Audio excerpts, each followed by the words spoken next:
Hello friends, आज हम अपना नया चैप्टर स्टार्ट करने जा रहे हैं जो कि matter in our surrounding. Let's begin the chapter.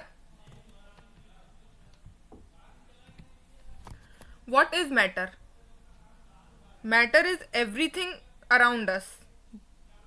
Each and everything we see around us, all are matter.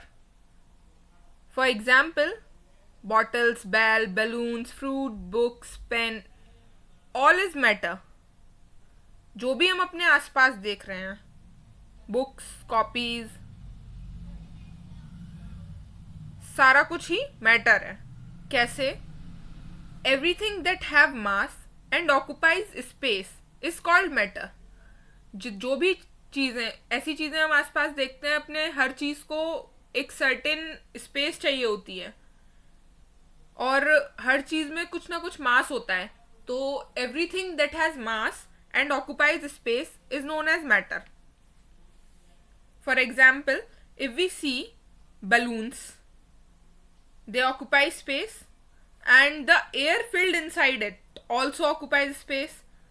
If we blow a balloon, it expand, and we see that from this we can say that air also has space. So the air we breathe, the food we eat, stones, cloud, star, planet, animals, and humans, all are matter. They all made up of matter. Mostly the form of 5 common elements like air, earth, fire, sky and water. Togetherly it known as पंच तत्व। बाहर हम अपने घर के buildings देखते हैं बहुत बड़ी बड़ी, और रोड, ट्रीज, ये सब कुछ मैटर में ही आता है। मैटर की कुछ कुछ कैरेक्टरिस्टिक्स होती हैं। The 4 important characteristics of matter are: they are made up of small particles, or we can say that very small particles which are known as atom. बहुत ही छोटे छोटे पार्टिकल्स से बने हुए होते हैं जिनको हम एटम बोलते हैं। Particles of matter attract each other. The particles of matter have space between them. उनके बीच में स्पेस होती है। ये डिपेंड करेगा ज़्यादा स्पेस है या कम स्पेस है मैटर के स्टेट पे। 3 स्टेट होते हैं इसके: solid, liquid and gas, which we will discuss later. The particles of matter are continuously moving. बराबर वो मूव करते रहते हैं अपना एक जिगजैग मोशन में। ज़्यादा मूव कर रहे हैं, कम मूव कर रहा है, ये भी स्टेट ऑफ मैटर पे डिपेंड करता है। एक एक करके सारी प्रॉपर्टीज़ को डिस्कस कर लेते हैं। Matter is made up of particles and the particles have space between them. ये आप घर में भी करके देख सकते हैं, बहुत ईजी है और बहुत इंटरेस्टिंग भी है। Take some water in a beaker और a glass and note its level. कुछ थोड़ा सा पानी लीजिए किसी ग्लास में या बीकर में और उसका लेवल मार्क कर लीजिए। उसके बाद डिजॉल्व सम सॉल्ट और sugar in it with the help of a glass rod. उसमें या तो सॉल्ट या शुगर के जो पार्टिकल्स होते हैं उनको डिजॉल्व कर लीजिए। अब ये कैसे पता चलेगा? शुगर और सॉल्ट तो हमें जो उनके क्रिस्टल्स दिखते हैं सॉल्ट और शुगर के, वो तो बड़े होते हैं, पर फिर भी जो और बड़ी बड़ी चीज़ें हैं उनके कंपैरिजन में छोटे होते हैं, तो उनको हम पार्टिकल तो नहीं बोल सकते एग्जैक्टली। वो क्रिस्टल्स होते हैं जो कि डिजॉल्व होते हैं। पार्टिकल और भी छोटे होते हैं इससे भी। तो हम क्या देखेंगे, जो सॉल्ट होगा या शुगर होगा वो वाटर में डिजॉल्व हो जाएगा, लेकिन वाटर का लेवल एज इट इज ही रहेगा। इस डायग्राम में हम देखते हैं कि जो वाटर है इसके बीच में जो वाटर मॉलिक्यूल्स हैं इनके बीच में इंटरमॉलिक्यूलर स्पेस है हर उसमें, और वाटर का लेवल अगर हमने इतना लिया है तो आफ्टर एडिंग शुगर वाटर का लेवल इतना का इतना ही रहा। वाटर का लेवल चेंज नहीं हुआ। क्या हुआ? जो शुगर के पार्टिकल्स थे, जो शुगर डिजॉल्व हुई उसके पार्टिकल्स थे, उन्होंने इंटरमीडिएट स्पेस को ऑक्यूपाई कर लिया। जो वाटर के बीच में इंटरमीडिएट स्पेस था उसने उसको ऑक्यूपाई कर लिया और वो लेवल उतना का उतना ही रहा। This is because the particle of sugar get into the space between the particle of water. This shows that matter is made up of particles and they have space between them. Next property study करेंगे। Particles of matter are very tiny. बहुत ही बहुत छोटे होते हैं। इसके लिए हमें क्या करना होगा? हमें 2 या 3 क्रिस्टल 2 और 3 क्रिस्टल्स ऑफ पोटेशियम पर magnet in 100 ml of water measure करके लेंगे 100 ml ऑफ वाटर जिसमें ओनली 2-3 क्रिस्टल्स ऑफ पोटेशियम पर magnet which is pink in colour उसको डिजोल्व कर देंगे. फिर हम 10 ml वाटर को जो डिजोल्व किया हमने पोटेशियम पर मैग्नेट उसमें से 10 ml वाटर लेकर 100 ml वाटर में फिर से डिजोल्व कर देंगे 10 ml.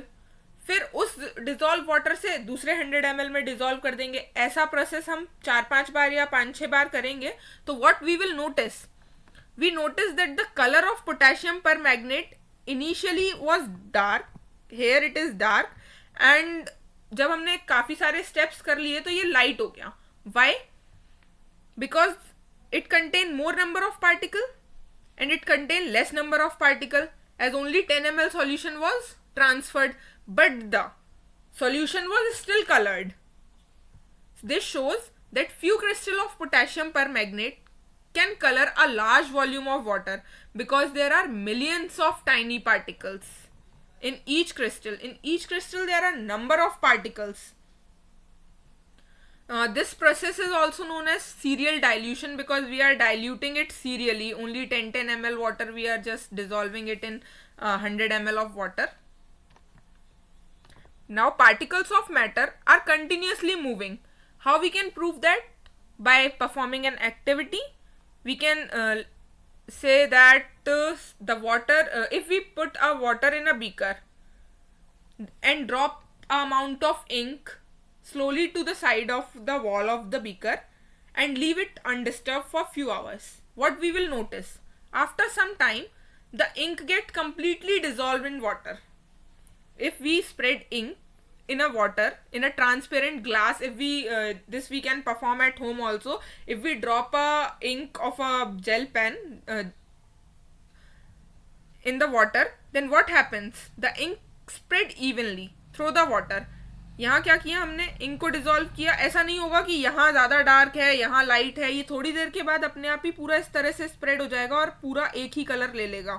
ऐसा नहीं होता है कि अगर हमने घर में शरबत बनाया, रूह अफ़ज़ा बना रहे हैं हम, तो वो आधा तो ज़्यादा रेड हो गया और आधा कम रेड हो गया. ऐसा कभी भी देखा है किसी ने?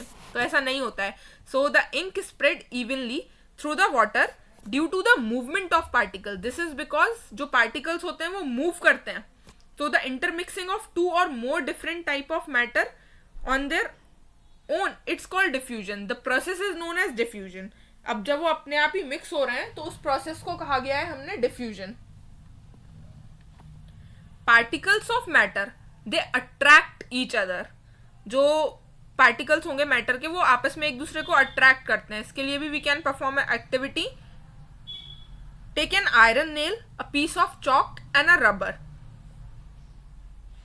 3 अलग अलग तरीके का हमने सॉलिड लिया. एक आयरन नेल लिया विच इज वेरी हार्ड, एक चॉक लिया which is not very hard, and a rubber which is elastic molecule, elastic matter. So if we try to break them by applying some pressure or by cutting or by hammering, what we notice? It is more easy to break a chalk. The chalk can easily be break down and less easier to break the rubber band, and it is difficult to break the iron nail, or it is impossible to break the iron nail. We cannot say impossible because if we apply large amount of pressure, it can be break into pieces, but it is more difficult as compared to break a chalk and a rubber. This is because the particle of iron nail are held together with the greater force of attraction than in rubber or than in chalk. The chalk, the particles are loosely packed, not very loosely packed, but as compared to this rubber and the solid iron nail, the particles in the chalk are loosely packed, and in iron nail they are very tightly packed. यहाँ तक हमने सारी activities जो थी most probably जो properties से relate कर रही थी मैटर की वो ख़त्म कर ली हैं. इसके अलावा आपको अगर इसमें कोई डाउट है तो कमेंट बॉक्स में प्लीज़ पूछ लीजिएगा। और नेक्स्ट वीडियो में अपलोड करूँगी स्टेट्स ऑफ मैटर पर, जिसमें 3 स्टेट्स हम पढ़ेंगे, डिटेल्ड स्टडी करेंगे उसका। तो अभी के लिए बस इतना ही, and thank you. And if you like the video please subscribe it and like it, share it,